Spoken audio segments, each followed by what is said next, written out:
एक समय की बात है, एक छोटे से गांव में जहां पहाड़ियों की गोदी में बसा हुआ था, वहां एक जवान कन्या नामक इमा रहती थी।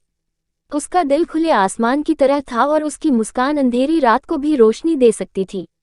एक गर्मी के दिन, जब वह सूरजमुखी के खेत में घूम रही थी, उसने जेम्स से मिला। जेम्स एक ऐसे आत्मा थे जिनकी पेंटिंग में भावनाएं बसी थीं और जो शांति से भरे जीवन का आनंद लेते थे।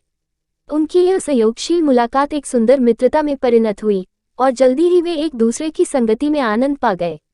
जैसे जैसे मौसम बदलता गया, वैसे ही उनकी भावनाएं भी बदल गईं। प्रेम उनके बीच फूलों की तरह फूलने लगा, चमकदार और अविरल।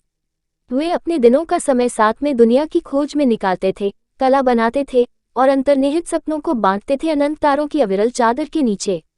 उनकी प्रेम कहानी एक श्रेष्ठ चित्रहीनी थी, जिसमें विश्वास, समझौता और अनवरत समर्थन के रंगों से भरा गया था।